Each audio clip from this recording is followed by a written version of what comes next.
கிருஷ்ணரின் வாழ்க்கையில் பலரும் அறியாத ஓர் அரிய நிகழ்வு. குருச்சேத்திர போருக்கு முன் அர்ஜுனன் தனது வன்முறையால் குழப்பமடைந்து தன் கர்மத்தை குறித்த சந்தேகங்களை கிருஷ்ணரிடம் பகிர்ந்து கொண்டார். எல்லோருக்கும் அறிமுகமானது கீதையின் உபதேசம். ஆனால் அதன் பின்னர் இரவு கிருஷ்ணர் தனியாக அர்ஜுனனிடம் ஒரு கதை சொன்னார். கதை: எளிய கர்மயோகி. ஒரு சிறிய கிராமத்தில் ஒரு கொய்யகனி மரம் இருந்தது. அதை ஒரு விவசாயி தினசரி கவனித்து பார்த்து வந்தார். ஆனால் அந்த மரம் ஒரு நாளும் கொய்யகனி கொடுக்கவில்லை.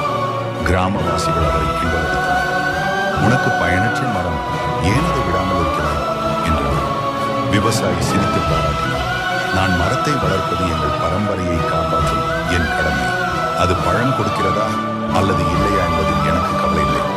கிருஷ்ணர் அர்ஜுனனிடம் சொன்னார், கர்மா செய்யுங்கள், பலனை பற்றி கவலைப்படாதீர்கள், அது நமது கடமை.